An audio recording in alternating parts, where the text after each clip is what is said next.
Guys, welcome to one of the most amazing places on the planet. We're in the Blue Ridge Mountains here in Maggie Valley, North Carolina at the Wheels Through Time Museum. This is the world's premier #1 all-American motorcycle museum. Come on inside, you're not going to believe your eyes. Christy and I have been traveling and we've been really excited. We actually camped out here last night and we're finally getting a chance to see the inside, so check it out. This is the showroom. Hey Matt, what's happening, brother? How you doing? All right. Good to see you. Nice to see you. Christy, nice how are you? Nice to see you. Thank you guys for coming. We're super excited to be here. I think the first thing that caught my eye here I've seen the videos on this. This was your dad's first motorcycle right here, right? Started it all. That bike he bought when he was 15 years old. It was an old wrecked Harley Survey car police bike. Run into a tree, and he ended up buying it for cheap and locked himself in the garage for a month or so and rolled out that hot rod. Guys, this is the showroom, and they sell a lot of swag in here. So we're going to cover that on another video. So I'm just going to briefly pass through here and get you into the main museum area. But if you want to see this room in more detail, actually we didn't cover this one in the first video. That's my pal Ben's Cannonball bike. I restored that for him in 2015 for Ben to do the Cannonball, his coast-to-coast endurance run on 100-year-old motorcycles. Wow. Ben did it in 2016, actually finished with a perfect score, made all the miles, showed up on time every day, finished 7th overall. So there's a testimony to your craftsmanship putting together a machine 105 years old that can, or however. Well, we like to make them sing around here. Luckily, I had a really nice example, complete motorcycle to start with. So almost every nut bolt washer on that bike is original stuff with a few upgrades like the wheels, later model windshield. But yeah, it's 61 cubic inch F-head model engine, 3-speed sliding gear crash box, and really once it's broken in, that's a reliable machine. And Ben captained it coast to coast and took care of it like a pro. So it's a lot of that stuff in here. It's absolutely gorgeous. What is this right here? That's we don't have, this is the only example like this we have at the museum. It's a topper. It's actually an Italian-made Harley, and it's one of those bikes that my dad had really never chased one down because he's always been American focused. As you said earlier, everything here in the museum is American built. This one we stumbled across at a pile of motorcycles and parts in Florida recently, and decided to bring it here for a little bit. Just to be clear, it is a Harley-Davidson, guys. It's got the Harley-Davidson logo there. So as far as I'm concerned, it's American. Yeah, it's American. There's a full start. There's something here that is probably the most American thing you could ever possibly have. A red, white, and blue Evel Knievel, Color Me Lucky paint job. This has some real provenance. Tell us a little bit about this one. This bike is one of the last jump bikes that Evel jumped with. As we know it, it's the only bike that can be documented by VIN number from the Harley-Davidson factory being sold to Evel Knievel. So it's 1975 XR750. This was sent to us by Bill Redensel from the Harley-Davidson archives, and there's the VIN record. You can see built as an engine only, assembled in April 2nd, 1975. It's got VIN numbers, sold to Evel Knievel, delivered to Kewanee, Illinois. Roger Reman's Harley-Davidson dealership was in Kewanee. He's the guy that built all Evel's motorcycles. So Roger used a new old stock XR750 frame, mostly XR750 components, and then that factory specially produced engine for Evel there to build one of the jump bikes, recently restored by XR750 guru John Steele. So John's kind of, I think they made 500 XR750s, and I believe John has restored 300 of them. This is absolutely priceless, really. I mean, it's the only one known with provenance to be tied back to Evel Knievel. Yeah. And guys, I got to point this out. These are just out-of-the-box Coney shocks that anybody could have bought for, in today's dollars, this is probably like a $400 set of shocks. They're not even, back then, the suspension technology, I mean, he's got about 3 inches of travel and absolutely hucking it over buses and cars with the 4 inches of suspension travel. Evel is, and always will be one of my greatest heroes. And the fact that I know a little bit about jumping motorcycles and racing motorcycles and race supercross, the thought of even doing a little triple jump on this thing would be scary. Let alone let's huck it over, half a football field. Yeah, right. Incredible. Total hero, total legend, Evel Knievel. Wow, awesome. This over here is the raffle bike. We covered that in our last video. So we'll head right into the entry of Absolutely. the world's Admission counter here. So when you come in, you pay admission right here at the front, and then you enter the doors here, and this is where the history really begins. Chrissy said she just tapped me on the shoulder, so I got to get this. Welcome to Dale's place. It's Matt's place now. We'll talk about that later, but man. It's everybody's place. Yeah. That's the best part about it. We always say that the machines in here, the museum is as much everybody's as it is anybody's. It's here for all generations, here for anybody who's passionate about old motorcycles, new motorcycles, folks that want to learn. So that's what it's really all about. It's absolutely spectacular. In the memorabilia in here too, there's so much everywhere you look on the walls, and there are automobiles in here too. It's not just motorcycles. That's right. So this is our donor wall, actually. This is where we pay tribute to all of our donors that have contributed to the museum over the years. So not only do you get that full list of benefits out front, but we make sure and produce a special gas tank for you and put it on here, recognize you as a main supporter of the museum. So again, we wouldn't be able to do what we do without our donors. That's fantastic. A way to pay tribute to the people who support the museum. What is this? That's a 1923 Ace land speed race bike. That bike went 129 miles an hour in 1923, if you can believe that. So that's moving by today's standards, you know. There's a lot of new bikes that can't do that. 61 cubic inch, which is 1,000 cc, 4-cylinder inline motor. And the Ace was built in Philadelphia, Pennsylvania, right at the end, built in Detroit. And Ace was kind of regarded as the Duesenberg of the American motorcycle. So rare as they come, as sophisticated as they come, and for I believe 9 years they held the land speed record. Wow! And I mentioned the memorabilia, the stuff that you have in here that I've seen in the videos is I don't think the videos did justice to how much is in here. It's just absolutely packed with really cool memorabilia. Amazing. There's a lot more than just motorcycles in here. You know, a lot of motorcycles museums that you go to are really motorcycle centric, and here there's something for everybody. There's a lot for everybody, and it's not just motorcycles, but the memorabilia, of course, revolving around Americana and the American transportation industry is really second to none. My dad really had an eye for that aspect of the heritage as well. You know, there's while his biggest passions were getting his hands greasy, building engines, restoring motorcycles, and digging stuff up that may have been hidden away for decades or longer.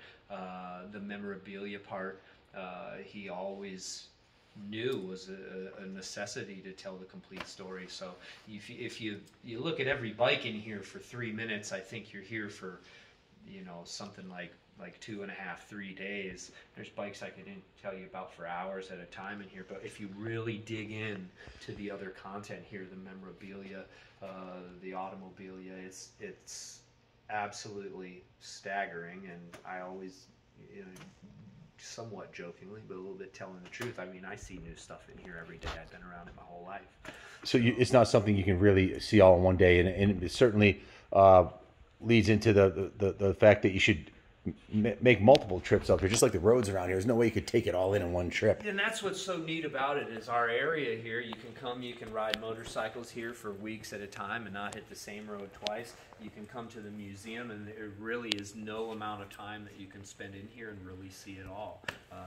We have folks that'll come on a Friday, spend all day here, come back Saturday, and comment about all of the stuff they didn't see here.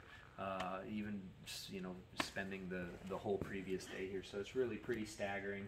It's always evolving and changing. As we're rolling through here, you guys will see there's a few areas that I won't say are under construction, but are mid modification. This is our 4-cylinder exhibit, and we're just kind of reshaping some of this space. American 4-cylinders really started by 1909 with Pierce. Pierce was in Buffalo, New York. Son of the Pierce Aero Motor Car Company, went to school in France, came back, had been inspired by the Belgian FN motorcycle and started his own 4-cylinder company here. So 1909 to about 1912. Then at about that same time, 1912, Henderson in Detroit, started by two brothers, came into prominence and really started producing elegant, sophisticated four-cylinder machines, and the four cylinders in America would continue all the way up through 1942 with Indian. So really pretty amazing stuff. So inside the museum, of course, everything's American-made. Big focus on the first half of the century. That's when most of the development was. That's when really things started to take shape and make progress for the next 50 or 80 years. Here in the museum, this is our four-cylinder exhibit. It's what you come into right off the bat. 1913 Henderson 4, 28 Henderson 4, 31 Henderson. Next, moving on to the Indians, you get the 36 upside down 4. Now, some of these bikes, incredibly rare. They're not four-cylinders, but these are our teens and pre-teens Harleys, and our one of the prized possessions here, the 1909 Reading Standard. The bike up on the table there. The bike was actually found in Orville and Wilbur Wright's basement. Wow. At the Henry Ford Museum in the 40s, and they actually lost it for about 50 years. My dad heard about it in a Hemmings Motor News auction. Or Hemmings Motor News announcement of an auction at the Ford Museum, so happened to be the lucky bidder, sealed bid, spent about 2 years restoring the bike. So it's absolutely the Henderson here, another one of our favorites. We'll just fire this up so you guys get a taste. Like I said, everything in the building is American, and it all fires up and goes. So this 17 Henderson, 1917, it's a one-off bike. My dad in 97 rode this from LA to New York in 6 days. Oh.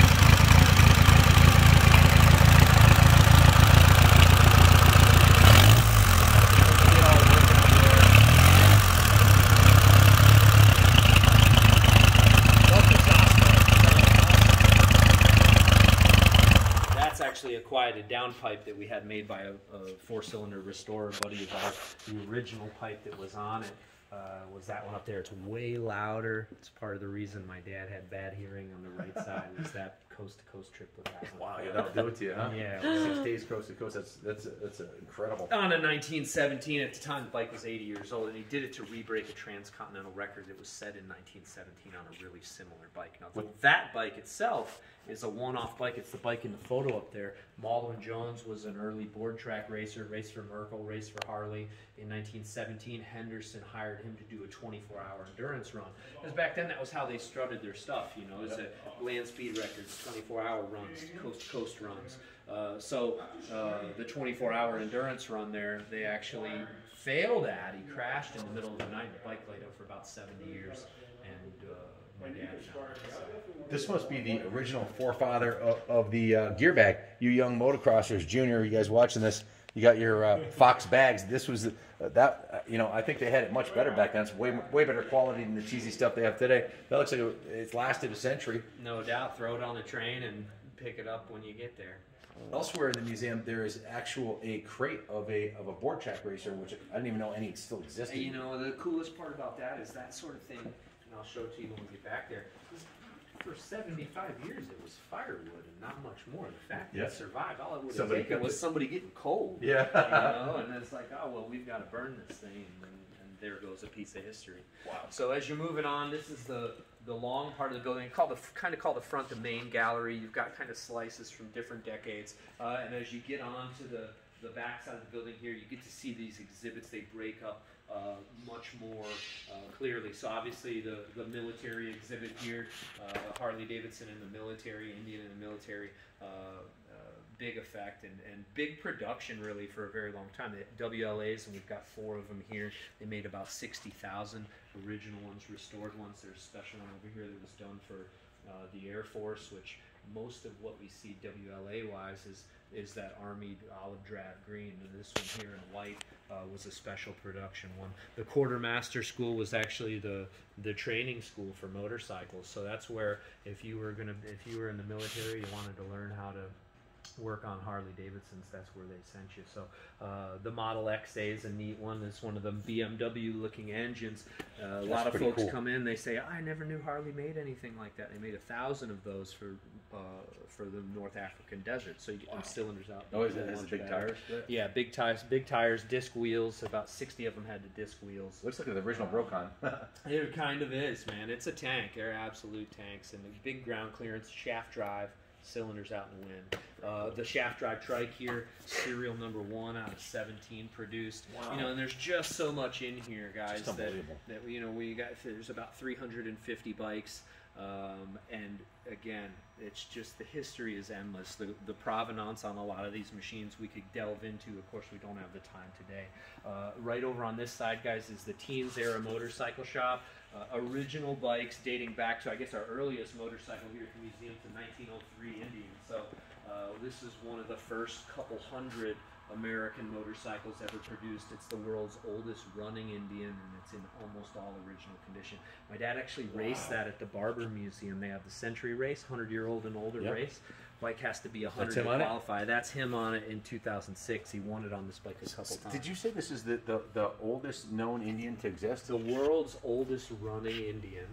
It's Indian. not the earliest Indian known to exist, but it's the earliest original condition Indian. What was the first year Indian? 1901. They made a few of them. Up at Motorcyclepedia, they had 1901, but they said it was a reproduction. It wasn't actually. They made it completely. There was no original parts on it. Okay, yeah. So, but it looked the part. You know? And you know, and it's not far from a bicycle. You can see. I mean, this is the very beginning of motorcycling. They call it the clip-on era, where they could essentially clip the motor onto a bicycle frame, modify the drive line. But you know, that's how Indian started. It was George Hendy, the bicycle guy. Oscar Hedstrom was the engineer, the engine guy. The two of them got together and made their first real competitive American motorcycle company. So it's irreplaceable. Yeah, irreplaceable. You that cannot bike, get it on. my dad found that 100 miles from the Indian factory in Massachusetts. It was probably the furthest it ever made it away from the factory. So, guys, every square inch you see in here is loaded with just the most incredible vintage American-made motorcycles you'll ever see. There is no other collection like this on the planet, to my knowledge. Excelsiors, Popes, Eagles, Daytons, Yales.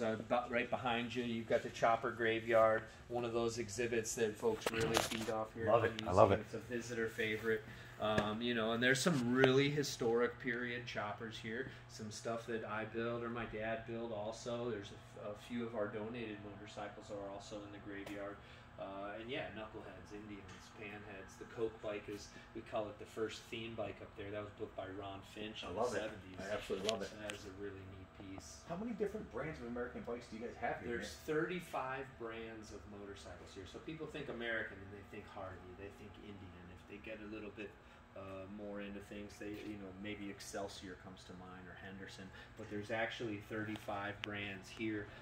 Like I said, Dayton's, Yales, Popes, Flying Merkles, Wagners. There's the one-of-a-kind Traub motorcycle here. That's the only one on the planet, right? The only one on the planet, yeah. That it really is. That's a fantastic machine too. The Eagle is one of my favorites. This bike is actually sold new in 1915. And the guy bought it in Hartford, Connecticut. And promptly jumped on the bike, him and his wife, and went coast to coast on it and back. God bless. Did it all in about 60 days. So he kept a really detailed journal. It's one of those stories we love to tell here. Tons of original photos up on the storyboard. So looks really well built. It's got the original 1919 Connecticut plate on it. The original plate, big wide gas tank, tandem buddy seat. It's a 2-speed rear hub. There's so many things about this place. You know, there's the history of the who, like I said, who rode them and raced them and bought them and sold them. But when you look at things from a technological standpoint, you can see that linear progression of technology and how we got to where we're at today. It's really pretty incredible. The Harley 45 exhibit, Harley-Davidson started producing the 45 as a small twin, 61 cubic inch twins and 74s really early on. 1,000 cc's, 1,200 cc's. These bikes here were small twins, really kind of developed for lighter weight riders, women riders. So 750 cc's, they're flatheads. They started to making them in 1929 and produced them in two-wheel form through 52 and then in cervicar form through 73. So for a long period of time, this was the longest running motor in the history of internal combustion. So my dad was a big 45 guy. So what you got here is 29, 30, 31, 32, 33, 34, 35, a couple more 33s, 36, 7, 8, 9. He's got one of almost every year of two-wheeled production here. Most of them are original condition. So really incredible stuff. One of my favorites, the Woolery Bullet here. You might have seen this on one of our YouTube shows. The Woolery Bullet, excuse me, is the first Harley-Davidson ever built with the customer's name on the tank. Wow. Yeah, so that bike was built in 1933. Now, 33, really tough years in the American motorcycle industry. Excelsior just shut down. Harley and Indian are both taking absolute monster hits for sales-wise. Great Depression, Black Friday was in 1929, but the Great Depression really lasted through the onset of World War II, and once America got back to producing, and the war effort really pulled them out of that depression. So the 30s were tough years for the American motorcycle industry. It's when some of the most graceful and beautiful bikes are produced, but production numbers are relatively low. In the late 20s, Harley-Davidson's producing, and I'm using Harley, Indian very much the same, they're producing upwards of 20, 25, 28,000 machines. 1933, Harley's low production year, they made about 3,000 bikes, oh my God, 3,400 bikes. So you're down to just over 10% of production. Almost out of business, really. Almost out of business. So the 33, the Woolery Bullet here, it's actually a special model that they didn't even produce that year. So it's an engine from a 1929 to 31 type 45, and it's a chassis from a single-cylinder Harley, what we call B models and C models, like behind you here. So the B's and C's, both those happen to be serial number 1s of their types. Wow. But they use the small, lightweight chassis, but the 750cc engine, that's a little sporty hot rod. So it's a Woolery Bullet being the one-off. 33 RL, some of the really beautiful kind of post-war efforts from Harley.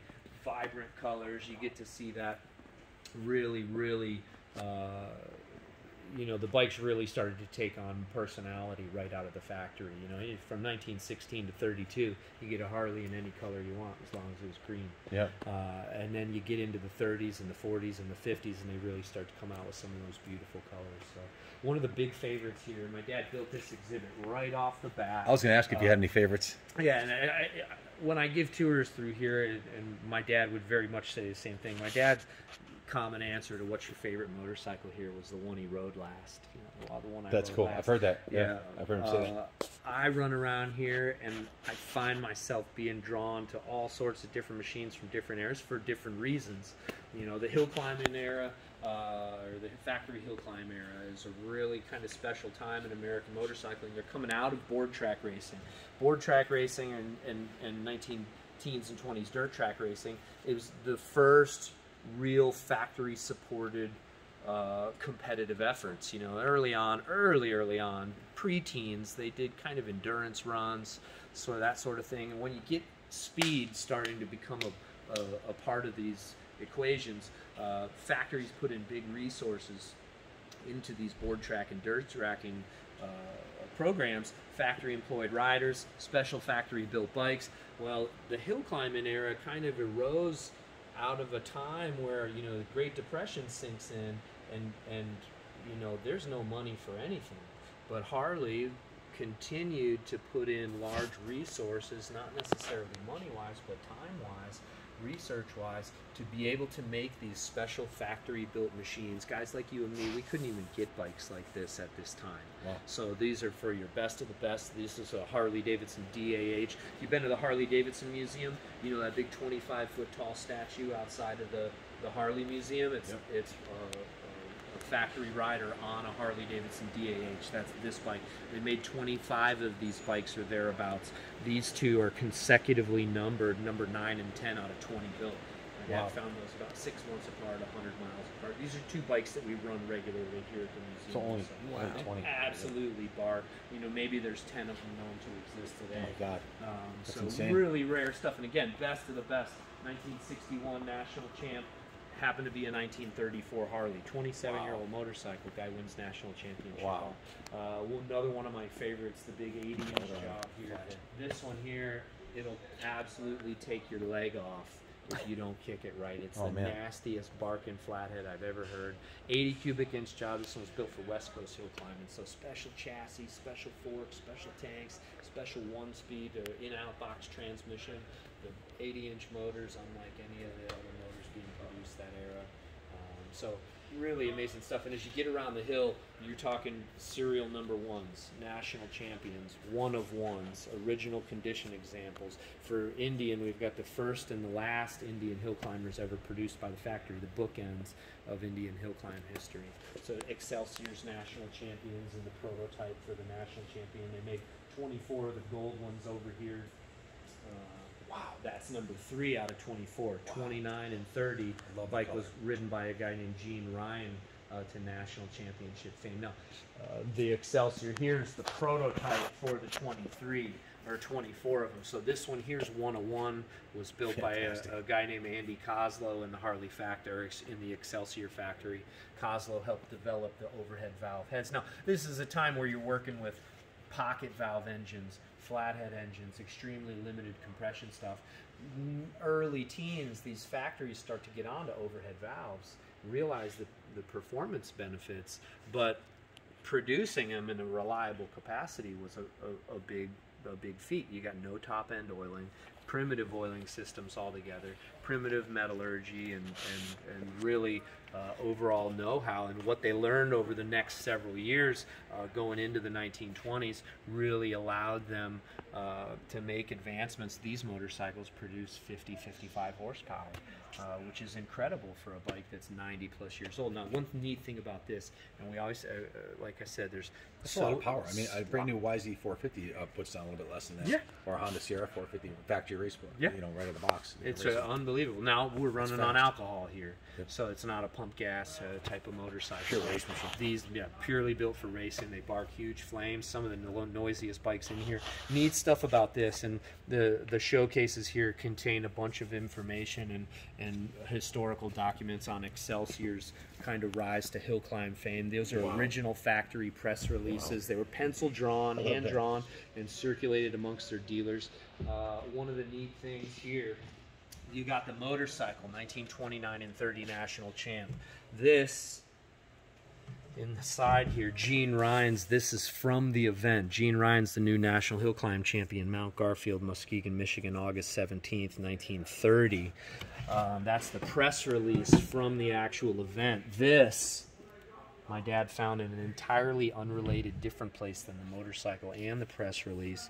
It's a whiskey flask, and you can see engraved Super X, which was the brand. Excelsior built the Super X. Got his initials, Gene Ryan, on the back. Mount Garfield, Muskegon, Michigan, August 17th, 1930. Wow. So this is like the manufacturer's trophy. Like, here, bud, way to go. You won the national champ. Take a sip type of deal. All found in different places. It's like finding, it's harder than finding a needle in a haystack. Yeah. Hard to find that we're less than a Needles needle in a in many haystack. haystacks. Yeah, it's really In a incredible. hay field, basically. Just throw it in the middle of the field. It's good luck finding it. No doubt. That's These incredible. bikes, that we fire them rarely. And again, everything in the museum runs.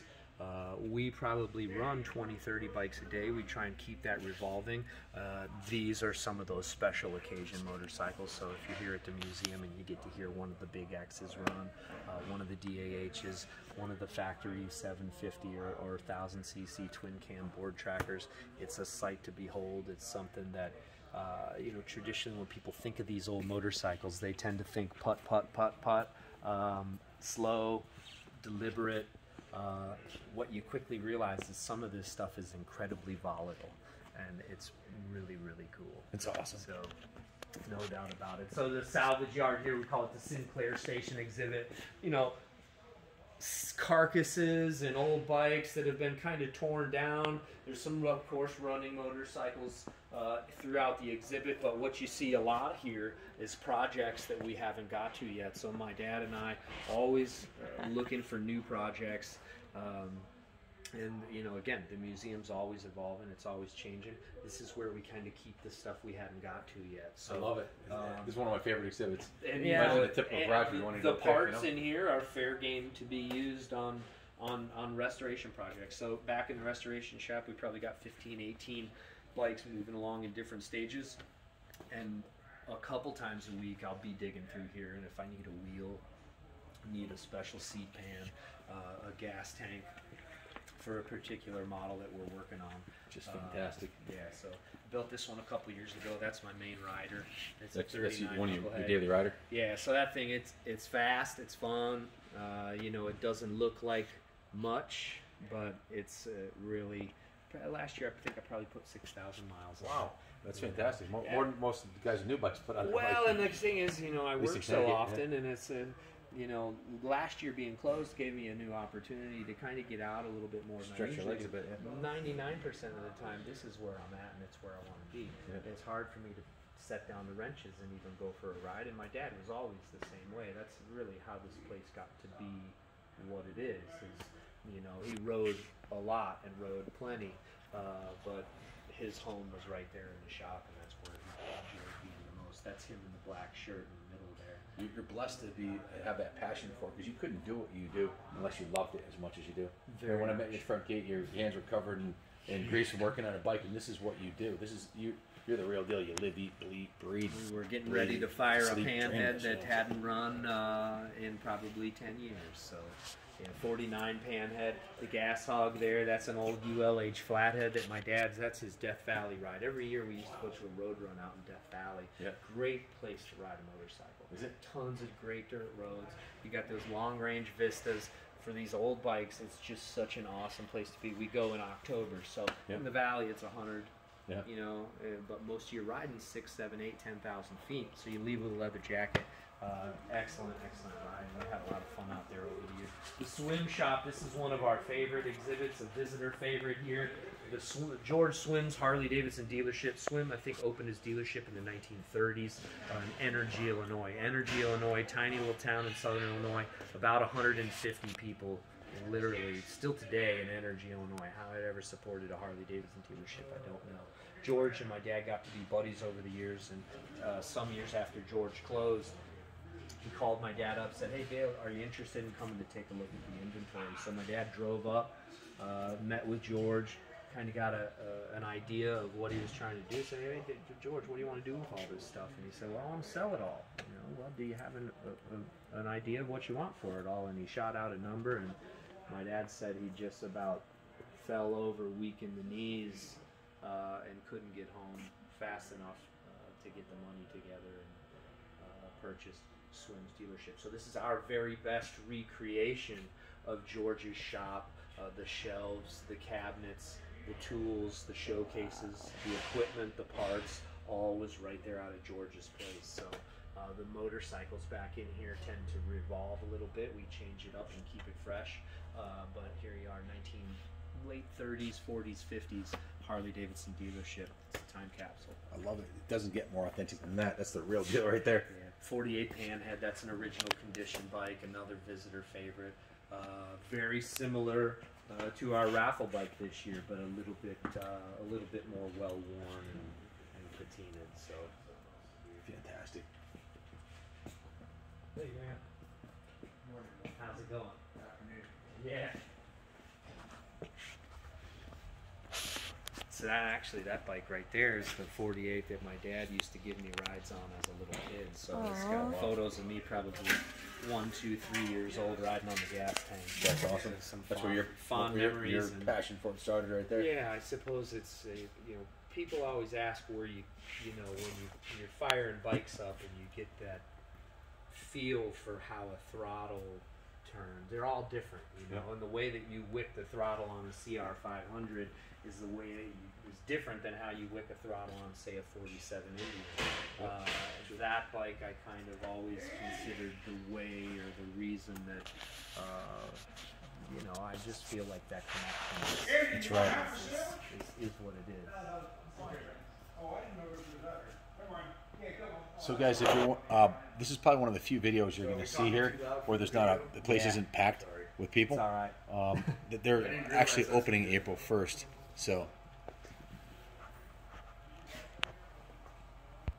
yeah, so we're getting ready to kind of round the corner into the board track racing exhibit. It's another one of our favorites. I know you keep hearing me say favorites. I got a lot of favorites. like kids, you love them all. Yeah, we love them all. But you know, as you can see, if you look back that way, everything's kind of set up with a big kind of horseshoe shape with ways to weave in and out and kind of get in between and around all the bikes throughout all the exhibits. So far, we've covered, you know, briefly a little bit less than, you know, half of, say, the first floor. And again, it's, you know, if you spent even a couple minutes per bike here, you'd be just days and days. You know, there are bikes here we could talk about for probably that long. That's why they should buy the lifetime membership and make this part of your annual vacation. Come down here, hit the tail of the dragon, do some riding. It really plenty is. Hotels, and you said there's 2,500 hotel rooms. 2,500 hotel rooms in this little town. So Maggie Valley is about 1,200 people, permanent residents. Pipes up a little bit in the summer because we've got folks that have vacation homes or summer homes here in this town. But you know, at any given time, 2,500 motel rooms might be completely full. So you know, places changing all the time.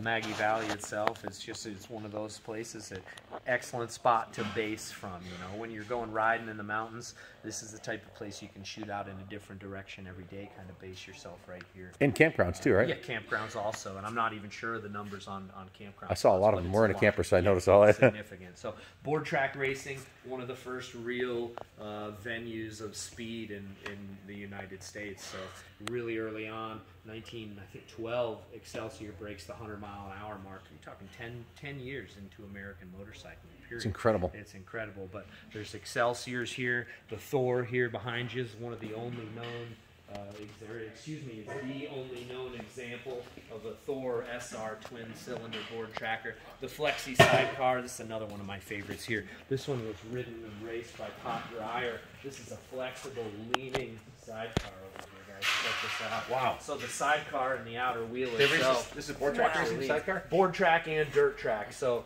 you know, really early on they learned that, you know, if you can ride the thing like a motorcycle, your times are going to be better. So it works with a knee joint and operates the wheel and the bike. It's like riding a two-wheeler.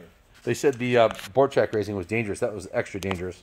Not as dangerous as it comes. Yeah, they actually outlawed the passenger in the sidecar they called a monkey. And they outlawed the monkey in, I think, 1919. It was just too dangerous. Too many people got killed. Too many people getting killed. That's why they call them murder cycles, didn't they? They nicknamed them? Yes, this is one of those bikes. Factory built, serial number 1. Wow. This is one of those bikes that the guys from the Harley-Davidson Museum, when they come down to the museum, this is one they absolutely flip out over. This is a twin-cylinder bike. Or excuse me, this is a single-cylinder bike that's built on a set of twin-cylinder engine cases. So it's what we call a blanked-off twin, 500 cc. So traditionally at this time, all the race bikes, all the twins were 1,000 cc motorcycles. They built this as a half-twin to compete in the 500 cc or 30 cubic inch class. So completely original paint. Completely as raced. Wow. When it comes to rarity, it doesn't get much rarer than this. All special parts, special frames, special tanks, special racing fork and handlebars. The engine is what we call a fast motor. The twin-cylinder versions of these, a good friend of mine, Daniel Statnikoff, he's kind of a board track racing guru. He literally wrote the book. Daniel and I were talking about 6 months ago, and we were able to come up with 12 of these engines that are known to either one of us today. Most in museums, a couple in private collections. Of the 12, 7 of them are right here at Wheels Through Time. So wow, really incredible that's stuff. incredible. And like I said, stuff you can't see anywhere else. The 750 DAR board tracker. That's a Banjo twin cam. What you're looking at there, first Harley-Davidson twin cam. Wow. By VIN number, that's number 9. So there's a Harley-Davidson Racing back in the day. They had the racing team, I think started in 1916, 17. They called them the Wrecking Crew.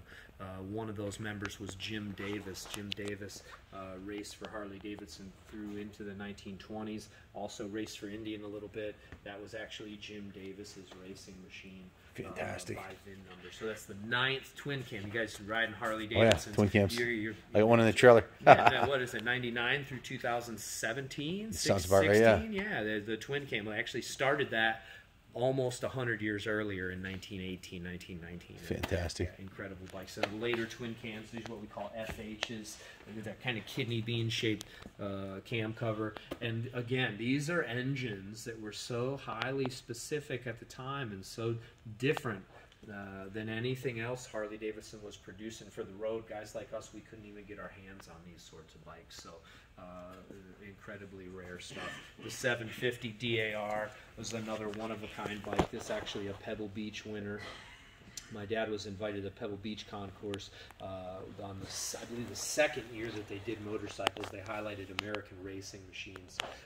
This bike was a Pebble Beach winner. It's a one-off 750 overhead valve engine in a no brakes, no clutch, direct drive chassis. So that's one of the things that kind of distinguishes the board track racing motorcycles from other forms of racing. No brakes, no clutch, direct drive.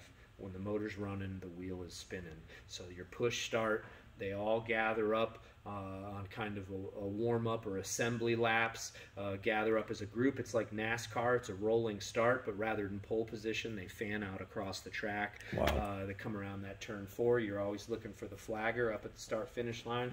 And when you come around turn 4 and you see that green flag, you drop the hammer. So bike like this, 130-mile-an-hour Oh my God, with no brakes. That's what happens when you stop. There's some books that have this sort of, now none of them were this exact configuration. This is that engine in the DAH on the hill climb hill. It's actually, engine was developed for hill climbing. A few of them were stuffed into track bikes. There's one mention in a book. They averaged 111 miles an hour in the races for the season. So that's over a season. Yep. Every race averaged together, the average speed was 111 miles an hour out of 750 cc's. Incredible. It's really flying. It's Straight really up flying. moving. Yeah, so, and again, these bikes are some of the rarest of the rare. The 3 restored ones over this way, 1924, 1918, 1922. And guys, these bikes are sitting on the original tires. So most of what you're looking at here is 100-year-old rubber. Incredible. To find a set of tires like this is today a near impossibility. We've got one more pair of them sitting right here for a restoration sometime in the future. So still soft and supple. They ran 100 pounds of air in those tires back then. I've seen 20-year-old tires look worse than and this is at a time when they're using real rubber. Nowadays, tires, you're sitting on the shelf. It's not made to last 3 or 4 years. Yeah, to start checking, cracking. Yeah, so back then it's not that these are 100-mile-an-hour tires anymore, but they sure were when they came out. So the 1914 Harley here, another one of our favorites.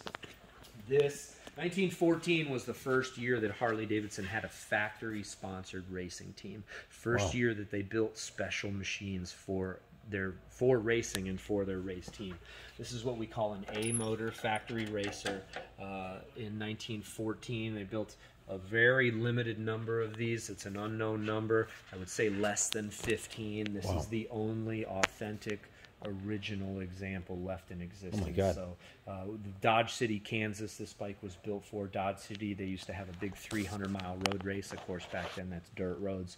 So this one's set up with a big wide tank, riveted on the seams there for strength. It's beautiful. This bike does have a clutch. So while we say the board track racers were mostly no brakes, no clutch bikes, this bike was fitted with a rear wheel clutch and a rear wheel brake. 300-mile race. This tank may be good for 100 miles. Wow. So you got to pull the clutch in, brake to a stop, let them refill you all while the motor's running, so you can get off again. So really, really what an awesome machine. And really, as far as rarity and pricelessness go, this is one bike that's certainly near the top. It'd be hard to really distinguish a favorite amongst these bikes. They're so incredibly rare. Each one has their own story, and to really delve into that would take hours. And it's really such a neat period of time, because, like I said, we're talking rarest of the rare, and this is at a time when factories are just now understanding that when you win on Sunday, you sell on Monday. So they put big resources into making just these tiny, tiny numbers of bikes. The Banjo over there in the corner that we talked about, that's number 9. They made maybe 14 or 15 of them over a 3-year period. And again, guys like you and me, no chance of getting a bike like this from the factory. How many Harleys did they make back in those years? What were the production stats? Production stats, maybe as early as 1915, they might be making 10, 12,000 bikes of different models in a year. So maybe 5,000 twins, maybe 6,000 singles. Racing bikes production numbers are very difficult to ascertain. So some of those numbers are unknown, but some of the numbers that are known are pretty well documented and circulated. So Indian at the time, Indian's big year, believe it or not, was 1913. They made 30,000 motorcycles. Oh wow, that was their highest production. Highest production. It exists all the way through 1953. Wow. Highest production was 1913. So 100 years old. So there's a couple of my race bikes. And the neat thing is they still race motorcycles like this around the country in various places. My dad had been racing these sorts of bikes since maybe the early 1980s, and there's a contingent of guys in the Antique Bike Club that make it their mission to keep this part of the sport alive. And so every year, a couple times a year at swap meets, there's dirt tracks at some of the venues that we get out and actually get to run these bikes. Long period of time, guys are just getting out, exercising the equipment, having fun, putting on a show. And then it started getting competitive, and guys actually get out and go real fast. So each of these bikes are right up around 55 horsepower. Nice. And what's neat about these, my favorite thing to do as a restorer and engine builder is take 15 horsepower and turn it into 50. We've got 100 years more knowledge than the guys had back then. Yep. So the things that we can do inside of these engines are really far exceed what they could do back then. So we, especially grind our own cams. I have my own valve springs made, titanium valves, better carburation, lighter flywheels, different connecting rods, special pistons. Port work is huge. So just the things that you can do to make these engines faster is none of it's rocket science. It's the further back you go, the easier it gets. But we've learned a lot over the last 100 or the last 80 or so years to really let them pack a punch. So fun stuff and rocket ships. As you get around this way, some of the early teens era customs, these are what we call cut downs. Before choppers, they had bobbers. Before bobbers, they were called cut downs. So traditionally, those teens era motorcycles, they're kind of point A to point B transportation. High centered gravity, long wheelbase, you sit in it like an armchair. Well, mid 1920s, guys were taking cues off of this racing stuff we just went over, and they wanted to make their bikes a little bit more about sport, ride it with some aggressiveness. So guys were taking the stock bikes. Believe it or not, each one of these started out as those stock bikes, like around the teen shop we were looking at, and cut them down. So lower them, lighten them, make them faster, make them more agile, more maneuverable. So they drop the neck, or actually raise the neck, it drops the center of gravity, raise the axle clips, lower the seat post, shorten the tanks. So these bikes have each been modified, like we say, lower, faster, more agile, more maneuverable. So ton of fun, and donut machines. Each one of these bikes, they still run absolutely excellent. The bike on the inside, the shabby one, will probably still do 90, 100 mile an hour. Wow. So this is the first era of customizing. First era of customizing, yeah, and it's a really kind of special time, and it's something that it started on the West Coast. So for a long time, these bikes have been called California cut downs. Started on the West Coast and made its way east, as a lot of trends tend to do. And again, way to make a bike your own, way to make a bike fit you better, so that you can ride it with a real purpose. So the airplane built in 09 in New York by a 17-year-old kid. The guy entered a contest, Airplane Blueprints. Wow. So entered as a Modern Mechanics, which was before Popular Mechanics. Modern Mechanics magazine put on a light plane contest for drawings. The kid ended up winning the contest. With the $100 check that he got winning the contest, built his airplane. So it utilizes a Harley-Davidson J model engine from the 1920s, 74 cubic inch engine, and he developed this special gear reduction here, which got the prop spin in the proper speed, which is an integral part of getting your machine to get off the ground in the first place. So that gear reduction and the overall design of the plane, really pretty incredible stuff. You can see the file marks on here. Totally handmade piece. He probably cast it in this garage. So really neat stuff, and we've run it, but we've not flown it. So did he ever fly? Yeah, absolutely. There's photos in the showcase of the machine here flying, and there's a couple photos of it really early on. It's really nose heavy. You can stand in the back and lift it up with one finger. Yeah, so a couple times there's some photos of it there landing, and it just flip over the front once it hit the Oh, down. geez. Oh, Yeah. goodness. That could be dangerous. Could be dangerous. Low speed though. So they said that in all of the paperwork and the drawings that the thing's designed to fly about 35 to 38 mile an hour. Wow. Yeah. So really, really neat stuff. Very cool. So American ingenuity at its best, you know. The Miller light plane. Yeah, you'd have a tough time getting a 17-year-old kid nowadays. Yeah, to pull something you like get away that from their off. cell phone. Yeah, right. Long enough. Miller light plane. The guy's name was Wilson Miller. Love it. Now, more kind of extending on through the Homemade America exhibit, and that the plane's really the first of our homemade stuff. Well, this whole exhibit, spanning the next maybe 60 or 70 feet, it's the exhibit's what we call Homemade America. Look at the Indian snowmobile. Is this an Indian snowmobile? That's an Eliason snowmobile. So believe it or not, that's actually built by a company. The Eliason company eventually sold the Polaris. So that is your first snowmobile company. Wow. They used Indian engines. They used Henderson engines and operated, I want to say, through the 1950s before selling their company. So that's one of the only things that's not homemade up here, along with the Indian boat motors. But most of this exhibit, we always say ways to make life a little easier, a little more fun. So the jet ski, it's propeller driven, so I guess it's not a jet ski, but we call it the first personal watercraft. That's awesome. It uses a Harley-Davidson JD engine. The blue cover on top goes over the engine. The engine is water jacketed, which is really cool, modified. Took a Harley engine, kind of welded coffee can type of deals over the engine, injected water in there, cool. Just to cool it off. So water cooled. The big blue lid goes over the engine there, and you can see the gas pedal on the back. So you stand up top on the back. There's a rope you put around your waist, and it steers the rudder. There's that gas pedal right there that allows you to control the legit throttle. the first jet ski. That's awesome. First jet ski, that's what we call it anyway. So then the mining cart, there's another one of our favorites. The mining cart, we actually did a video on our YouTube channel a bit ago about this. This bike, I shouldn't say this bike, the cart was found in an abandoned gold mine in Northern California. Wow. Davis Motor Mine, as I understand it, is still in business today. Wow. But what this bike does is it utilizes Harley-Davidson in 1926 debuted the single-cylinder, what we call a B model, small displacement, 350 flathead, 350cc. It was really designed for lightweight and youth riders to get into Harley.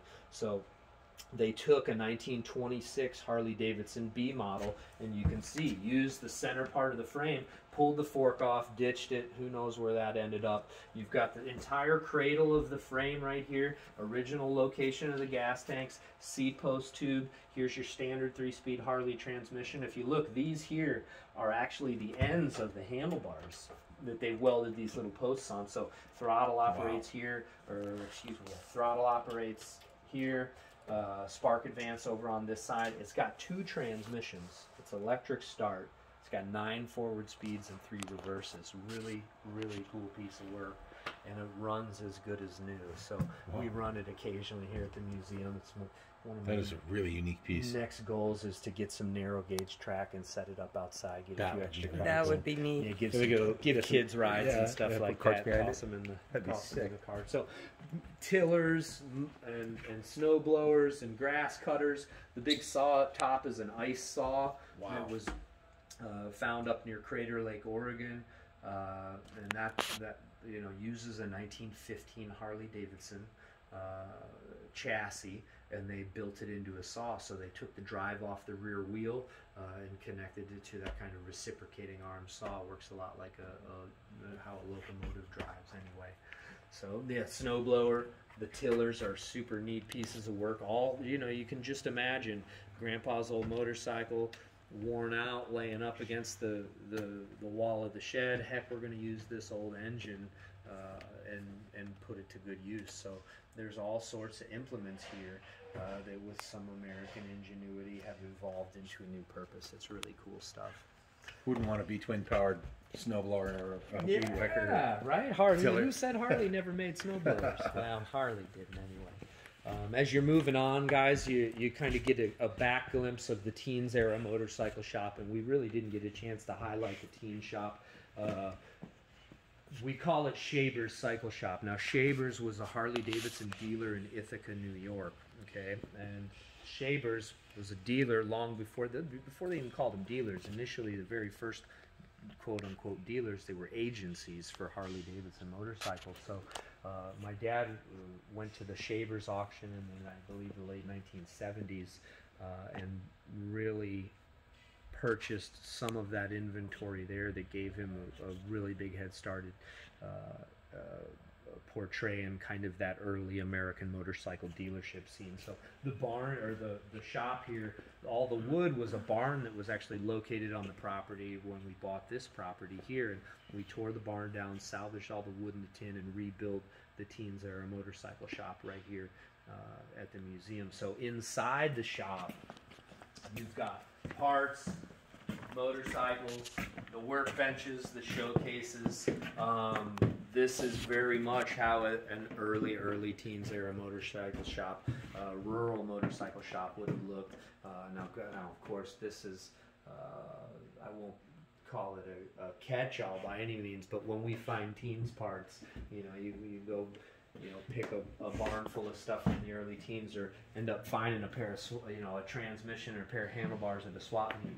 When we get home, this is where we set the stuff. So aside from display, it also serves a big purpose for parts inventory. Again, if I need a pair of flywheels, or if I need a pedal crank for a 1913 Harley-Davidson, this is where I come, and this is very much, you know, one of my dad's favorite places to dig up stuff for the really early bikes. So it's really neat. One of the really cool pieces here. This is a 1921 frame table that was a Harley-Davidson offered for dealers. It's a cast, big heavy-duty cast, 4 legs, monster table. The thing probably weighs 400 pounds. Wow. And this is how they repaired and worked on almost all components of a Harley-Davidson chassis. So the frame would bolt up here, the transmission plates bolt up here. There's a ton of fixtures in the back that allow you to you know, take measurements off the frame, assess its straightness. They use these big bars here for bending the tubing. As you can see, some of these things, there may be some of them, yeah, there's the 2 tall ones back there. You know, they give you incredible leverage.